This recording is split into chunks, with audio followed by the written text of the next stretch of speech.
Hello guys, welcome back to my channel, welcome back to my new video. আজ হচ্ছে Sunday আর ঘড়িতে এখন বাজে 11টা। একটু আগেই ব্রেকফাস্ট কমপ্লিট হলো আর আজকে ব্রেকফাস্টে খেয়েছি পাউরুটি বাটার লাগিয়ে ওই আর মিষ্টি খেয়েছি, ব্যাস ব্রেকফাস্ট হয়ে গেল। আর দুপুরে আজকে একটা স্পেশাল মেনু হচ্ছে, সেটা হচ্ছে চিলি চিকেন, সেটা বাপি বানাচ্ছে, তোমাদেরকে একটু পরে দেখাচ্ছি। তো ব্লগটা স্টার্ট করছি আর বেশ ভালো লাগছে জানো তো, কারণ পর পর দুদিন ছুটি। আজ সানডে, এমনিতে ছুটি তো থাকেই, আর কাল মানডে, আর মানডে হচ্ছে কাল আমাদের ভোট। তো ভোটের দিন তো অবশ্যই যাব না, সব গাড়ি ঘোড়া বন্ধ। এমনিতেও কালকে অফিস থেকে ফিরতে প্রচুর প্রবলেম হয়েছে, সব বাস বন্ধ হয়ে গেছে, এত অসুবিধা হয়েছে না, সেই ভায়া ভায়া করে আমাকে বাড়ি আসতে হয়েছে। তো তার জন্য আজকাল ছুটি, বেশ মজা লাগছে। তো দুদিন জমিয়ে ব্লগ বানাবো ছুটি থাকলেই। আমার এই জন্যই ভাল লাগে যে ভিডিও করতে পারবো, অফিস যেতে খুব একটা ভিডিও করতে পারি না।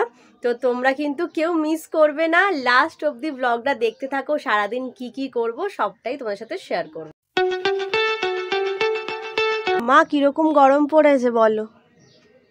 দারুণ, একটু বৃষ্টিও হচ্ছে না বলো, মানে মনে হয় যেন মরে যাবে ছটফট করে। উফ, আর তার মধ্যে আবার ফ্যান বন্ধ করে দিয়েছি। মায়ের অবস্থা খারাপ, বলছে তাড়াতাড়ি পাখাটা চালা। এখানে আলু ভাজা হচ্ছে, এখানে সব সবজি কাটা আছে। কি হবে এটা দিয়ে? তরকারি, একটা চচ্চড়ি টাইপের কিছু হবে, ভাজা হবে, তরকারি হবে। ও উচ্ছের তরকারি। আর ওখানে চাল ভেজানো আছে, ভাত হবে। আর আজকের মেন যেটা অ্যাট্রাকশন, এই যে চিলি চিকেন হবে, তার জন্য পুরো ব্যাটার তৈরি করা হয়ে গেছে, মা ম্যারিনেট করেই গেছে, যখন হবে আবার দেখাবো। কত জবা হয়েছিল, সব জবাগুলো ঝরে গেছে বলো, এখন আর বেশি জবা নেই, পুরো ভর্তি ছিল গাছে। এদেরকে ব্লগে না দেখালে পুরো ইনকমপ্লিট লাগে।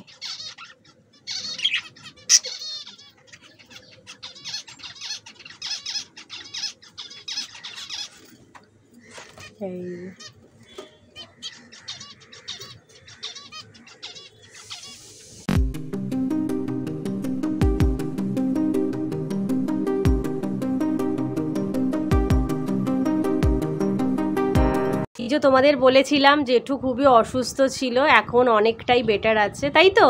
হ্যাঁ, এখন আগের তুলনায় ঠিক লাগছে একটু একটু একটু ঠিক আছে। হ্যাঁ, একটু ঠিক আছে। মাঝখানে খুবই অসুস্থ হয়ে গিয়েছিল, তো যাক আবার রিদেমে ফিরে এসছে, আবার আগের ছন্দে। শুধু এখন ঘরে এই যে এইভাবে চেয়ারে বসে থাকে, বাইরে গিয়ে একটুখানি যেতে পারছে না, তার জন্যই জেঠুর মনটা একটু খারাপ। আবার যাবে, একটুখানি দুর্বল আছে, আসলে একটু দুর্বল আছে, ওই জন্য আবার যখন সুস্থ হয়ে যাবে বলেছি তুমি আবার বাইরে গিয়েও কোনো অসুবিধা নেই। কিন্তু এখন এই ধূপধাপ করে পড়ে যাচ্ছিলো মাঝখানে, জন্য ভয় আমরা কেউ আর পাঠাচ্ছি না বাইরে, যে একটু তুমি আগে স্থির মানে সুস্থ হয়ে যাও, তারপর তুমি আবার যেরকম বাইরে যেতে যাবে। রাস্তায় গলির মুখটায় গিয়ে একটু গল্প গুজব করতো সবার সাথে, এখন আর সেটা পারে না। হ্যাঁ, ওটা আমি যেহেতু ঘুরে করছিলাম বলে আমাকে দেখলে, এবার তোমাকে দেখা যাচ্ছে।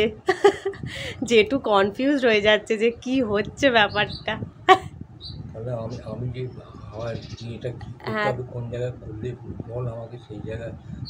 এই তো তুমি যেরকম বলছো সেটাই ভিডিওয়ে উঠছে, তোমাকে আমি দেখাচ্ছি একটু পরে। আচ্ছা, আমার বন্ধুদের বলে দাও তুমি খাওয়া দাওয়া করছো ঠিক করে। ওই এখন সেই আগের থেকে একটু আর কি মন্দির ভালো। হ্যাঁ, আসলে জেঠুর বয়সও অনেক হয়ে গেছে, কিন্তু ভেতর থেকে খুবই স্ট্রং, আর সুস্থ তাড়াতাড়ি হতেই হবে। 83? এই রানিং। ওরে বাবা, অনেক গো। যাক, 100 ইয়ার্স তুমি বাঁচবে, চিন্তা করো না।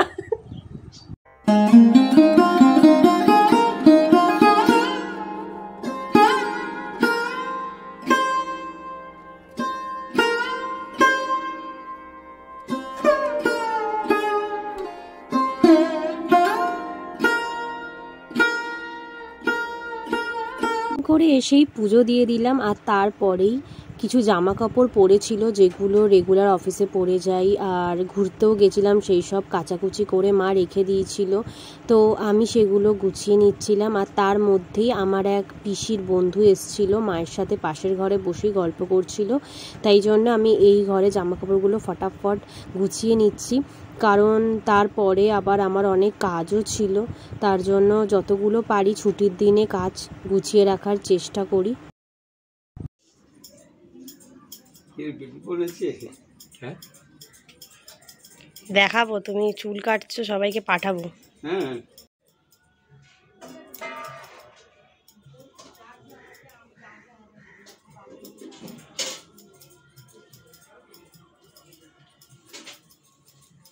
ঘড়িতে 12:30 বাজে, দেখতেই পাচ্ছ স্নান হয়ে গেছে।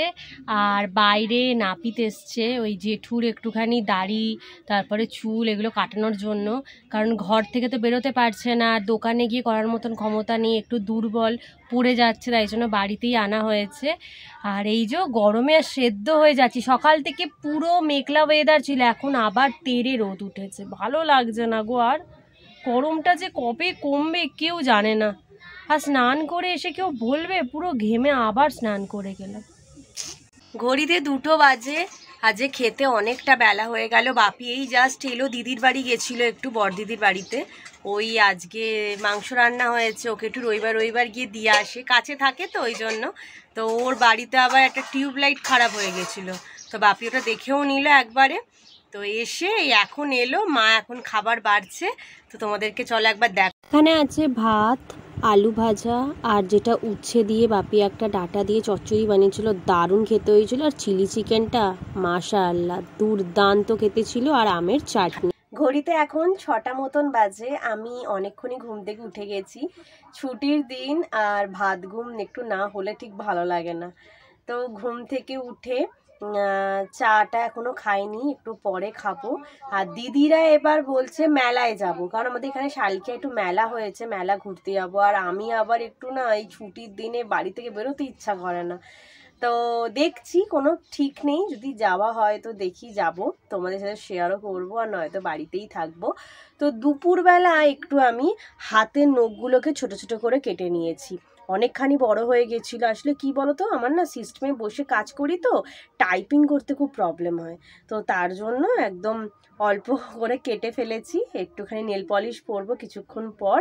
আর আমি বরাবরই না ছোট থেকে, মানে যখন থেকে এই নখ বাড়ানোর একটা টেন্ডেন্সি ছিল, মাধ্যমিকটার পর থেকেই বেসিক্যালি নখটা বাড়িয়েছি। আমি এই লেফট হাতেই বাড়াই, ডান হাতে খুব একটা পছন্দ করি না, কারণ যেহেতু ওই হাত দিয়ে খাই, ওই স্পুনে করে খাওয়ার কোনো অভিজ্ঞতা নেই। ওই রেস্টুরেন্টে গেলাম, সেখানে একটা আলাদা ব্যাপার, কিন্তু বাড়িতে যতক্ষণ না মেখে খাওয়া যায় দেখবে সেই তৃপ্তিটা পাওয়া যায় না। তো তার জন্য ডান হাতে কোনোদিনই নখ রাখি না, এই বাঁ হাতেই রাখি। তো ওই জন্য এই যে একটু একটু করে ছোটো ছোটো করে নখটা করে দেন মা দিয়ে দিল চা, চাটা খেয়েই বসে পড়লাম নেল পলিশ। এই যে এই কালারটা পরলাম। রাত 8টা বাজে, এখন আমরা বেরোচ্ছি মেলায়। ভাবতে পারো ওই যে সব আছে সামনে, এই যে দিদি অন্ধকারে মিশে গেছে, দিদির মেয়ে আসছে, দিদির মেয়েকেও নিয়ে নিলাম। এবার 4জন মিলে রাত্রিবেলা যাচ্ছি মেলা দেখতে।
চলো চলো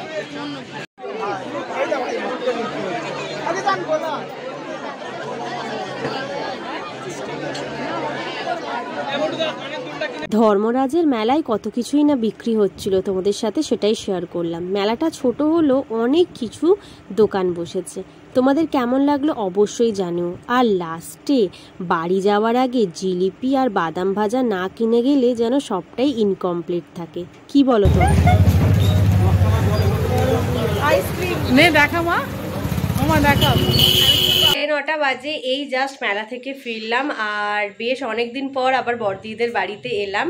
ওই কানের দুল কিনেছি। আমাদের তো কেনার ওই একটাই জিনিস, আমি দুটো কানের দুল কিনেছি আমার জন্য, দিদির জন্য। দিদির মেয়েও কিছু টুকটাক পেন ফেন কিনে তোমাকে দেখাচ্ছি, দাঁড়াও এক ঝলক। এই যে দিদির মেয়ে একটা এরকম কালারিং পেন নিয়ে এসছে, আর একটা এরকম, ওর খালি পেনের নেশা। একটা ব্যান্ড কিনেছে, এখানে বাটারফ্লাই আছে। আর এই বাটারফ্লাই কানের দুলটা আমি কিনেছি, আর এটা দিদির জন্য কিনে দিয়েছি। দুটোই 30 টাকা করে দাম নিয়েছে, হরেক মাল 30 টাকা। আর এইটা একটা বাসন মাজার জন্য। তো আমাদের মেলার শপিং এইটাই। মা এক প্যাকেট ভুট্টাও নিয়েছিল। খুব শান্তি। এই জাস্ট খাওয়া দাওয়া কমপ্লিট হলো, শুতে এলাম। আর ব্যাকগ্রাউন্ডে একটা সাউন্ড পাচ্ছ, কুলারটা চলছে তার জন্য। গরম এত না, পাখা না চালিয়ে থাকাই যাচ্ছে না। একটু বৃষ্টিরও দেখা নেই, জানি না কবে বৃষ্টি হবে। তো আজকের ব্লগটা এখানেই শেষ করছি। ভালো লাগলে please please do like, comment, share and subscribe my channel. কালকে আবার ভোট, সকাল সকাল উঠে ভোট দিতে যাব, সেটা তোমরা নেক্সট ব্লগে দেখতে পারবে। তো চলো আজকের মতন ভিডিওটা এখানেই শেষ করলাম। Tata, good night.